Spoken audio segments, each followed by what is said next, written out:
po, okay naman po. Ngayon po ay gagawa po tayo ng project ko po ulit.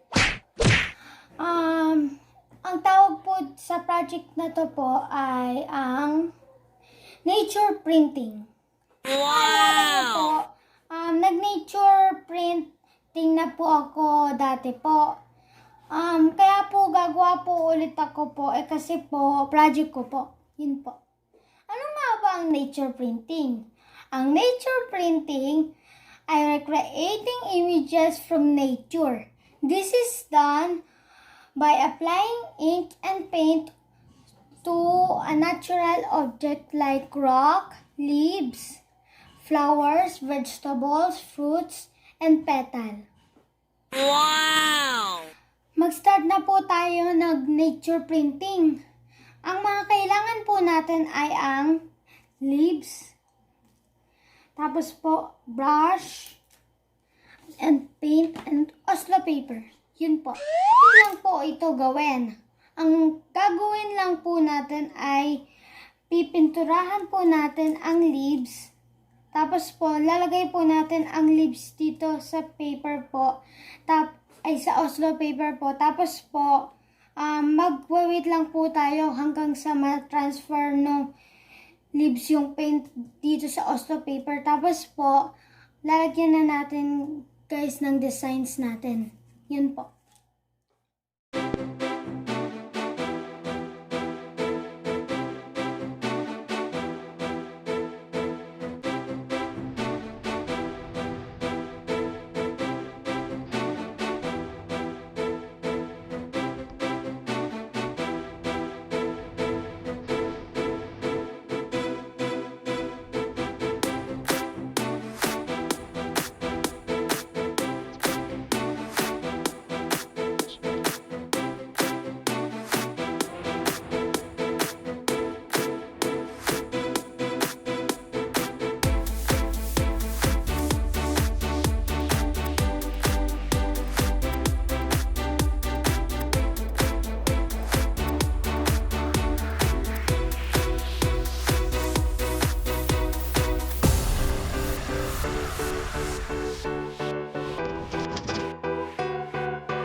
Yan na po ang ating nature printing.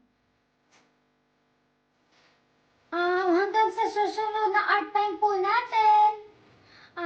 Thank you for watching. Please subscribe and like my videos. Bye!